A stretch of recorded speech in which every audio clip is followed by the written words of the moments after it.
오늘의 말씀 창세기 12장 1절부터 9절 말씀. 하나님 아버지, 한 주를 시작하는 월요일 아침 이 시간에도 주의 은혜를 함으로 주 앞에 나오게 하시니 감사합니다.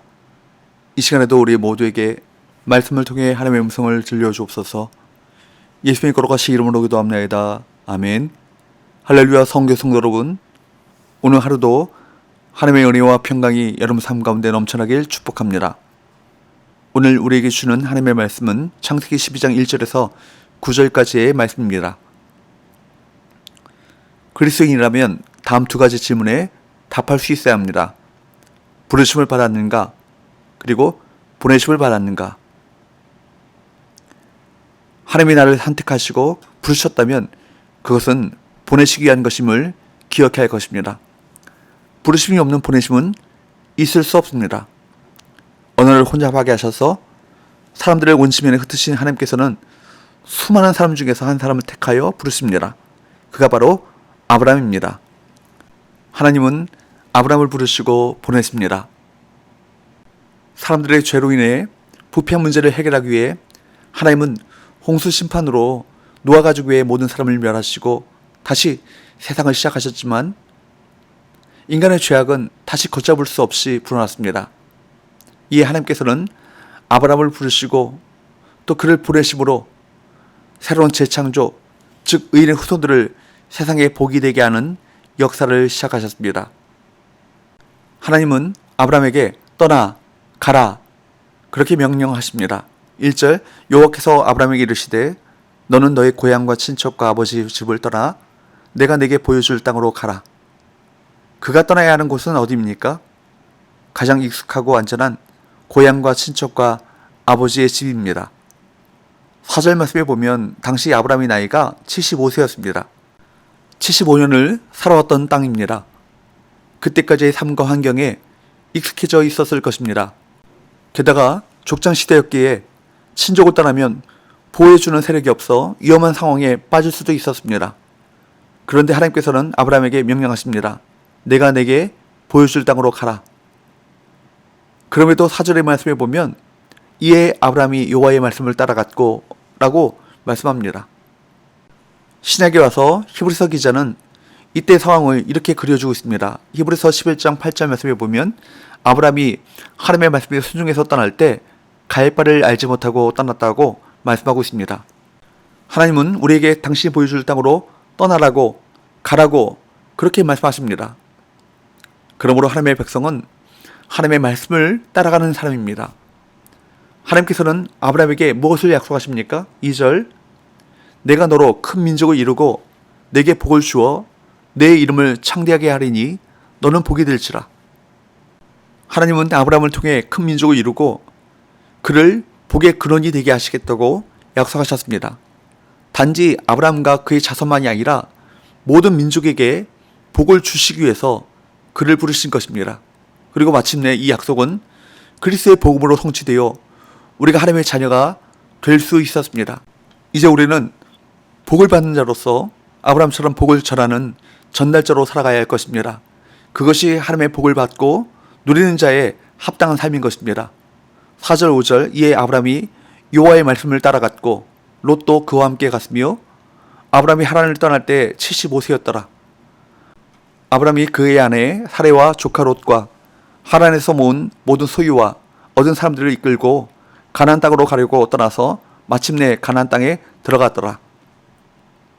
아브라함은 오직 말씀을 따라갔고 마침내 가나안 땅에 이르렀습니다. 그는 알지 못하는 땅으로 나갔지만 자신의 생각과 판단으로 나간 것이 아닌 오직 하나님의 말씀을 따라 나아갔습니다. 공동체 지도자로서 오랜 세월을 살며 많은 경험과 지식이 있었지만 오직 하나님의 말씀을 기준으로 삼았던 것입니다. 우리는 아브라함과 비교할 수 없을 정도로 많은 말씀, 하나님의 말씀인 성경을 받았습니다. 오직 하나님의 말씀 앞에 오롯이 순종할 수 있기를 축복합니다. 가나안 땅에 들어간 아브라함의 모습을 보십시오.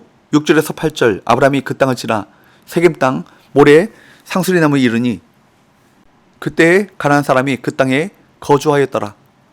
여호와께서 아브라함에게 나타나 이르시되 내가 이 땅을 내 자손에게 주리라 하신지라. 자기에게 나타나신 여호와께 그가 그곳에서 제단을 쌓고, 아브라함이 장소를 옮길 때마다 하나님을 위한 제단을 쌓았습니다. 제단을 쌓는다, 이 말은 공개적으로 자신이 믿는 신을 선포하는 것과 같은 행위였습니다. 6절 말씀과 같이 그곳에는 이미 가나안 사람들이 살고 있었기에 아브라함은 그들이 보는 앞에서 자신이 믿는 하나님이 어떤 분인지 자신의 신앙을 공개적으로 선언하는 것입니다. 우리의 신앙 역시 내적 체험에 머물지 말고 외적으로 드러나고 선포되어야 할 것입니다. 8절, 거기서 베델 동쪽 산으로 옮겨 장막을 치니 서쪽은 베델이요 동쪽은 아이라. 그가 그곳에서 여호와께 제단을 쌓고 여호와의 이름을 부르더니. 세겜에서 베델 동쪽으로 처소로 옮긴 아브라함은 그곳에서도 하나님을 위한 제단을 쌓고 하나님의 이름을 불렀습니다. 세겜과 다른 점은 제단만 쌓은 것이 아니라 여호와 이름을 불렀다라는 것입니다. 그곳에서 하나님을 예배한 것입니다. 예배는 하나님께 감사와 찬송을 드리는 창조주 하나님과 피조물인 사람이 친밀한 교제를 나누는 현장입니다. 그러므로 하나님의 백성인 성도에게 하나님을 기쁘시게 하는 이 예배하는 일보다 더 소중하고 귀한 일은 없는 것입니다. 오늘 말씀을 잘 보시면 말씀에 순종한 아브라함에게 하나님께서는 그의 자손에게 가나안 땅을 주겠다고 약속하셨습니다. 그런데 아브라함 앞에 놓인 현실은 그리 녹록지 않았던 것 같습니다. 그가 세겜 땅에 제단을 쌓고 나서 곧바로 베델 동쪽 산으로 옮겨 장막을 치고 또 제단을 쌓았다라고 했던 그 기록을 볼 때 그곳에 정착하기가 쉽지 않았던 것 같습니다. 9절, 점점 남방으로 옮겨갔더라. 아브라함은 거기서도 정착하지 못하고 계속 남방으로 이동했습니다. 여기 남방, 네게브라는 말은 남쪽이라는 의미, 그 의미와 동시에 광야라는 의미도 쓰입니다. 이스라엘 남쪽 지역이 광야 지대였기 때문입니다. 결국 아브라함은 좋은 땅에 정착하지 못하고 자꾸 열악한 지역으로 밀려나갔다는 것입니다. 일반적으로 볼 때 아브라함이 하나님의 말씀을 따랐지만 좋은 결과를 얻은 것처럼 느껴지지 않습니다. 그러나 그는 여전히 여호와 하나님의 이름을 부르며 예배했습니다. 하나님은 이처럼 당신께 한결같이 신실한 자를 결코 버리지 않으시고 그의 편이 되어 주십니다. 오늘 우리는 아브라함과 같은 믿음으로 하나님의 말씀에 온전히 순종하여 나가는 삶을 살아야 할 것입니다. 우리 사정이나 주위 환경에 매몰되지 마시고 오직 말씀에 순종하는 길을 선택하시기 바랍니다.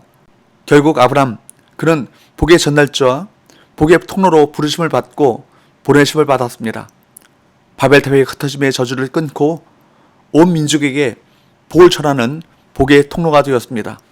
이제 하나님께서는 우리를 통해 세상에 복 주시길 원하십니다.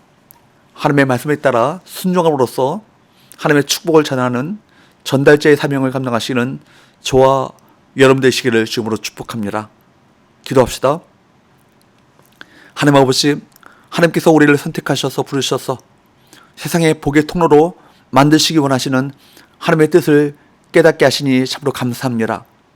하나님의 말씀에 순종함으로써 선교와 전도를 통해 복의 전달자의 사명을 감당하게 하여 주옵소서. 예수님의 거룩하신 이름으로 기도합니다. 아멘.